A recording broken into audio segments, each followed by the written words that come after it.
orang yang dikirim untuk berjaga-jaga. Yes, dan kita lihat sini EVOS Esports sudah bakal langsung keras ke arah tim DG, di mana Abax tersisa sendiri. Dan kita lihat sini sudah ada satu upaya rush. Oh, ada masih ada Raven ternyata. Oh, udah ada duel blue wall di sana, dan kita lihat sini Abu sudah bakal berduel head to head dengan Abax, dan ternyata center team.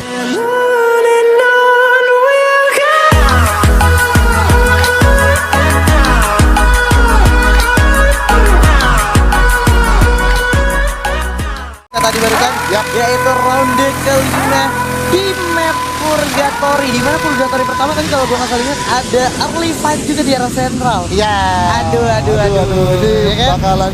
bakalan ini banget nih, panas banget, dan kita langsung garis lurus pesawatnya dari arah Force dan juga Lamberman menuju ke arah Marble Box, dan kita di sini dari Lovre sudah bakalan langsung coba singgungan dengan DG. Tapi walaupun sebenarnya DG sendiri poinnya adalah dia langsung ke arah Skylots, tapi di area Lambermill. Oke, ada rematch lagi. Belum puas sama observatory, kita lihat Lambermill akan menjadi milik siapa pada malam hari ini.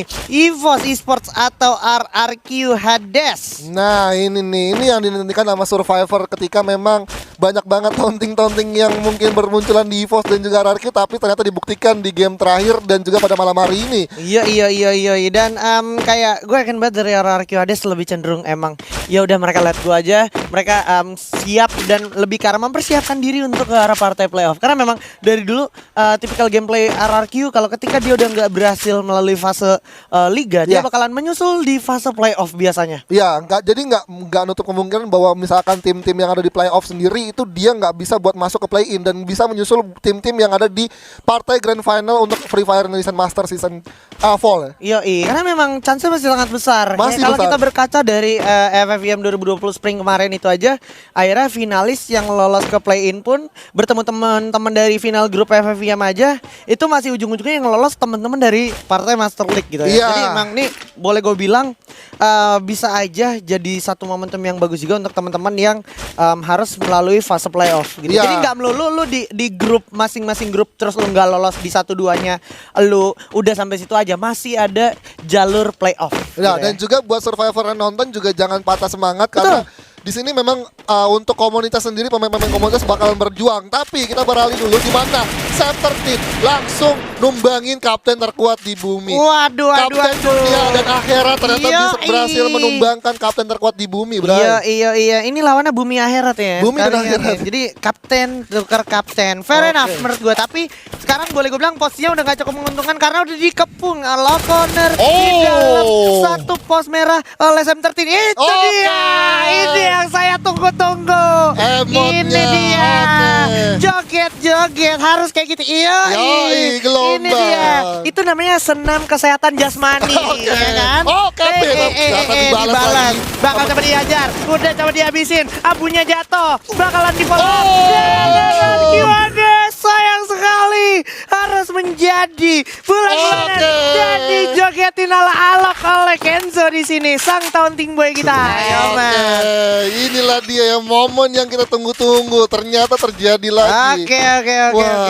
Nah ini harusnya kayak gini. Harus kayak begini. Iya. Sebenarnya walaupun kalau kalian lihat sendiri, walaupun taunting sebenarnya dari playernya emang biasa aja. Biasa aja. Ini mah biar nggak kaku aja. Biar nggak kaku, lemes aja, bro. Iya. Nah, berpindah dulu ke arah Skylots. Sudah ada satu lemparan frag grenade dari Venom. Udah terlihat juga Mora melakukan perlebaran jarak.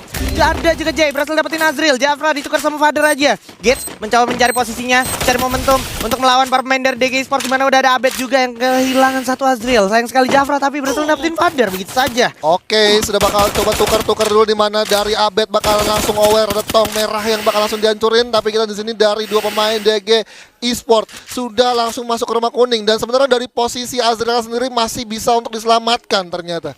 Yuk. Kita lihat Azril bisa diselamatkan karena backup fire yang harusnya bagus juga dari seorang Mora. Nice one ke arah Lovre boleh panik sekarang karena posisinya lumayan terancam saat ini. Iya, dan ini masuk ke match 5. Iya. Match 5 tinggal match terakhir yang bisa dimanfaatkan oleh Lovre King sendiri, tapi kita lihat di sini sudah langsung coba disamperin aja di mana Jafra dengan match 90-nya berduel. Oke, masih coba gocek-gocek dulu dan ternyata Lovre King harus tumbang di peringkat 11. Oh my god, this is disaster untuk Lovre King karena akhirnya dia punya PR yang lebih berat lagi, dimana kalau kita lihat sekarang udah ada Hand yang terculik, Lord pun udah jatuh. Ada Red Bull Rebellion yang berhasil menataki para player dari Island of Gods. Oke, sudah ketemu nih Red Bull Rebellion, permainannya sudah semakin baik untuk match-match terakhir di malam hari ini. Dan kita lihat sini Zico dan juga Zay sudah bakalan coba ngamanin. Dan udah kelihatan aja di sana Black dengan car auto aim-nya ya. Yes,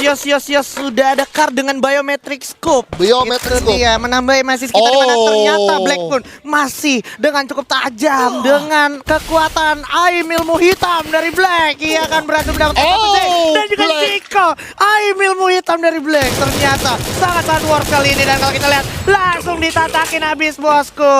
Pembalap ya. Iya. Pembalap tajam banget. Black Magic. Sesuai temen nickname-nya Black. Iya, Black. Black. Ini dia. Masih dapat tembakin juga. Masih ada Mr. Home. Coba dilihat dari jauh. Sudah ada Bareta, tapi sudah ada spread out position yang sangat baik dari Arrow Pro Team sepertinya. Yes, bener banget. Dan Red Bull Rebellion sebenarnya juga harus lebih aware banget, karena memang tadi posisinya dari Red Bull Z sendiri udah terkena knockdown dan itu benar-benar open field, dan itu memang diuntungkan banget oleh Arrow Wolf di area tower. Dan di sini Bank dari kanan udah bakal langsung coba tembakin aja, dan ternyata Halcyon Baretanya on point banget karena Calvin udah bakal satu pop shot glue wall, bakal langsung diterobos saja, naik satu masuk orang. Oke, di jump shoot.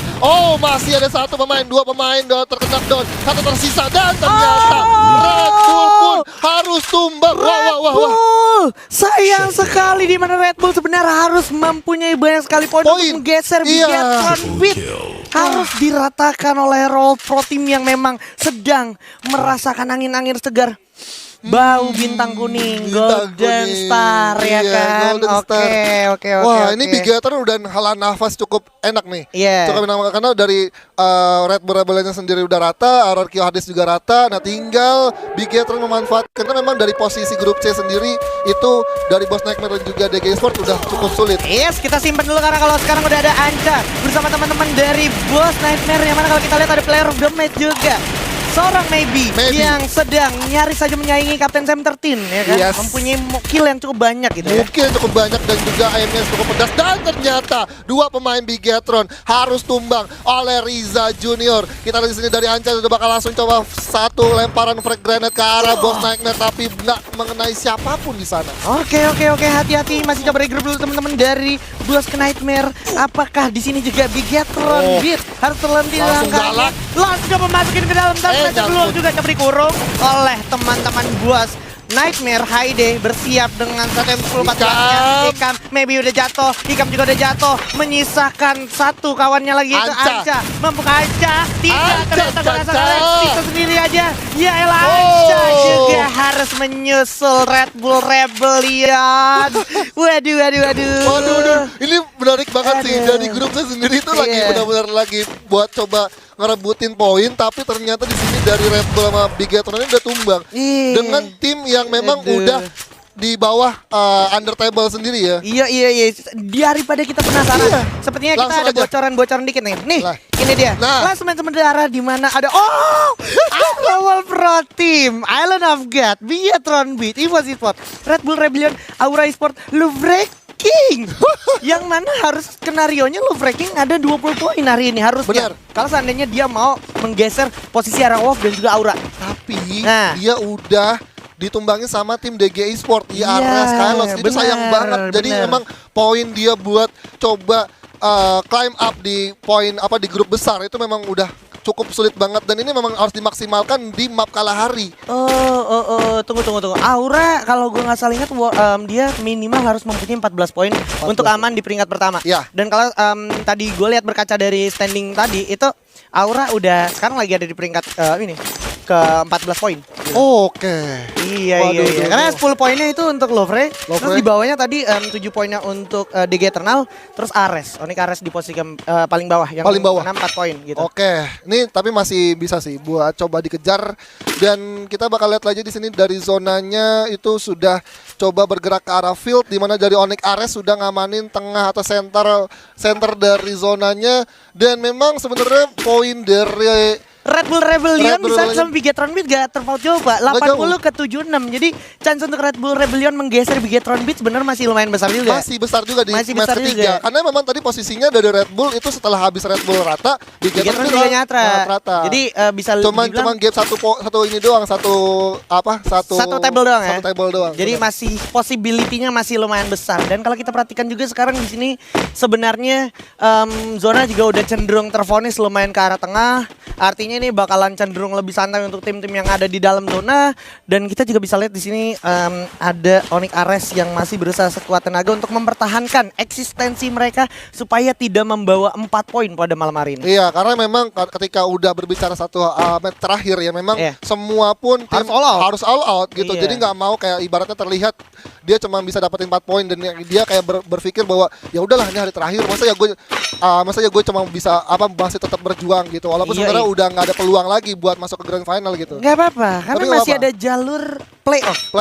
Iya, dimana kalau kita ingat juga sebenarnya di match day awal Onyx Ares tuh cukup konsisten di papan atas, Pak. Iya. Gitu kayak sayangannya ada Aura, terus ada Aerowolf. Cuma emang sering berjalannya waktu, terus juga teman-teman dari Aura, Aerowolf maupun dari Lovre-nya juga nge-up juga. Benar. Akhirnya tempo dari Onyx Ares-nya yang akhirnya disalip gitu ya. Disalip, tapi sebenarnya Onyx Ares sendiri juga berkaca sama timnya Olympus. Betul. Dia tetap semangat, tetap memberikan hasil yang terbaik. Iya, jangan mau kalah lah intinya sama tim abangnya gitu ya, itu Olympus. Nah, ini dia Aerowolf yang saat ini sudah mengkoleksi 5 poin kill, dimana kalau kita ingat tadi dia lagi ada di puncak klasemen pot besar Pak ya. Benar. Dengan perolehan 105 poin. Ini kalau sekarang dia udah pegang 5 poin, berarti tambah 10 poin, berarti sekarang 115.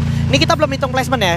Kita belum hitung placement, kita hitung 5 killnya aja. Berarti lumayan banyak juga akhirnya pada match day hari ini Aerowolf mengumpulkan poin kill ya. Benar. Ini 10 ya kan. Kalau misalkan dia dapat lagi 5 kill lagi udah dapat 20. 20 kalau dia buyah 40. Ya, karena 40. Karena dia buyah 2 kali. 2 kali. Iya. 2 kali kalau misalkan buyah lagi sih. Wih. Semua map kayaknya buyah dia. Ya? Aduh. Boleh juga ya. Tapi ini dia sudah ada Aura Esport. Iya, dan juga Ellen of God yang memang masih satu saudara di area grup yang sama, grup B yaitu bakal langsung ditatakin aja, firing langsung ke depan. Masih dari Ellen of God, Bion maju ke depan memberikan satu serangan yang cukup berarti sepertinya, walaupun Luol juga udah mulai bakal coba di firing terus maju ke depan. Sedikit lagi Bion coba lemparin flag grenade. Udah mulai terlihat satu orang bakal jatuh yaitu Haide oleh Abu. Nice one, bakal coba langsung nian begitu saja without no mercy dengan Groza yang dimiliki oleh EVOS Abu. Yes, dan kita lihat di sini posisi dari Island of God di mana Bion dan juga Kid SR sudah perlahan masuk ke area atau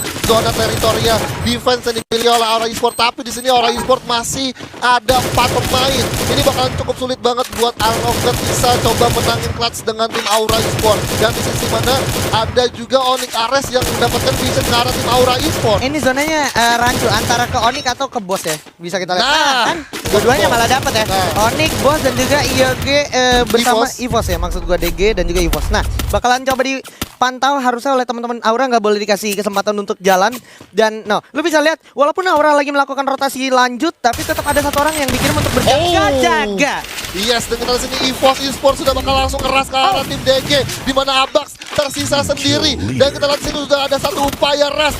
Masih ada Raven ternyata. Udah ada duel Blue Wall di sana, dan di sini Abu sudah bakal berduel head to head dengan Abax, dan ternyata center team dengan baretanya berhasil untuk nge-covering seorang Abu. Oke, nggak sampai situ ya, karena di belakang kalau kita perhatikan ada teman-teman dari Boss Nightmare. DG Eternalnya udah tumbang, nggak bisa bernafas dengan lega EVOS Esports, karena udah ada teman-teman dari Boss Nightmare yang siap melantahkan fight yang barusan saya terjadi oleh EVOS Esports. Masih nggak gentar-gentar pintarnya EVOS Esports, Bareta pun dari tangan Sam13 nyaris saja mengincar ke kepala seorang Aimgod. Masih coba di tangan, digongol Mega Kit-nya, coba firing, keker, awas M14, wih bagus banget upaya strafing yang sangat baik. Dengan satu kali pencetan jongkok berhasil menyelamatkan kepalanya Aimgod. Yes, dari Aimgod sendiri masih ada satu advantage patahan bukit yang masih belum terlihat dan susah banget untuk di EVOS bisa nge-hit arah Boss Nightmare. Tapi kita sini sudah ada trading damage juga dari Riza dan juga Abu. Masih coba gulung-gulung medkit terlebih dahulu dan kita lihat sini source yang dimiliki oleh Riza dan tim Boss Nightmare itu cukup tipis ya, tipis banget untuk melakukan satu fight terhadap EVOS. Ini move yang menurut gue bijak banget dari Boss Nightmare. Ketika lu udah overtime melakukan firing ataupun serangan tapi nggak berbuah, yaudah itu udah saatnya lu tarik mundur karena kebetulan lu lagi megang kompon juga. Lu lagi megang patahan, lu enak banget buat kabur kapan aja. Dan dapat zona juga. Betul. Dan kita langsung lihat ini berpindah ke arah Onyx Ares di mana sudah langsung coba jegat ke arah tim Aura Esports yang masih terus berusaha untuk climb up point. Sudah ada satu option keluar dipasang, tapi Jafra di sisi lain terkena satu play zone dan kita langsung di sini kita lihat dari VSS seorang Lau masih coba untuk dipegang, masih coba untuk di tapping dan 3 pemain dari Aura Esports udah masuk, udah ada Lau dan ternyata Riza dari kejauhan bakal ngerecokin aja dan kita di sini Amek sudah bakal covering dengan satu cardiometric scope-nya tapi nggak berbuah hasil, udah bakal langsung keker lagi tapi nggak kena dan kita di sini Abed sudah terkena down oleh play zone, udah nggak bisa selamat lagi di mana Amek sudah bakal langsung steal kill dan ternyata Aura Esports harus puas di musim ke-7. Nggak sampai situ aja ternyata masih ada satu gempuran dari Boss Nightmare ke arah Onyx Ares. Oke, Onyx Ares walaupun sudah terseksel, sudah berdarah-darah, masih harus tetap melanjutkan asanya untuk melawan serangan yang datang dari arah depan yaitu Boss Nightmare. Di sana sudah ada Kapten Riza JR dengan segala visionnya untuk memantau dan memastikan tim yang ada di depannya yaitu Onyx Ares tidak bisa selamat masuk ke zona berikutnya, Pak. Yes, tapi dari Onyx Ares masih safe buat vehicle-nya untuk bisa nerobos ke arah Boss Nightmare. Tapi masih ada tim nomor 2 yang dimana dan ternyata ada Island of God yang sukses masuk lagi ke lima besar. Tapi terabas saja udah langsung disambut oleh Rastizen. Oh, dan ternyata Beyond masih bisa satu on point dengan MP40-nya. Dan ternyata dari jauh Riza sukses lagi mendapatkan beberapa poin kill ke arah tim Onyx Ares. Dan sini Beyond sudah bakal langsung coba mengurung diri, menggulung-gulung medkit, gak mau kasih poin kill untuk Onyx Ares. Oke. Dan zona pun udah berjalan dan ini emang kesempatan yang paling bijak untuk Onyx Ares untuk selamat dari gempuran teman-teman Boss Nightmare. Dimana kalau kita perhatikan ternyata Street berhasil dapetin Black dan Beyond akhirnya lepas dari genggaman Onyx Ares. Tapi nggak sampai situ aja karena sudah ada Island of God yang akhirnya harus terpantau oleh Halcyon. Udah ada Street yang kehilangan Abu. Street menyisakan Sam13 juga di bawah dari teman-teman dari Aura Wolf. Bakal dipakai begitu aja. Ini dia tim yang levelnya sama-sama internasional. Halcyon bakalan masuk ke depan dimana sudah ada masih Bareta di tangannya. Sam13 kelihatan terfonis di balik luar. Sam13 juga dilumatkan oleh teman-teman dari Aura Wolf Pro Team. 3 tim tersisa dengan 9 pemain yang masih hidup di mana Riza dan kawan-kawan Boss Nightmare masih dapat satu advantage, tapi ternyata Riza harus terkena down, masih terhalang juga, masih terblok juga aim yang dimiliki oleh Aura Wolf ke arah tim Boss Nightmare karena masih ada patahan yang bisa dimanfaatkan untuk melakukan revive kepada 2 pemain Boss Nightmare yang tertumbangkan di sana. Iya, ada yang mendidih tapi bukan air panas, tapi ini adalah semangat dari Aura Wolf Pro Team yang ingin mendapatkan poin sebanyak-banyaknya. Yes, bener banget. Aura Wolf akan kebuya 3 kalinya di malam hari ini di match day terakhir di map yang berbeda-beda. Dan kita lihat sini Fir udah bakal langsung coba terus hujan nih peluru dengan M14-nya, nggak kasih ampun. Udah satu bombset gua dipasang, bakal langsung berpindah ke arah kompon lainnya, tapi Fir udah nggak punya resource lagi dan akhirnya terkena down. 2 pemain Boss Nightmare harus di steal oleh Aura Wolf sendiri. Tersisa 3-4 pemain dengan duel yang terjadi. Ini dia menyisakan saja, Aziza pun udah jatuh, Sixia juga udah jatuh dan yes, sayonara untuk Sixia karena ini adalah buya, literally buya lagi untuk Aura Wolf Pro Team. 3 kali, Alright.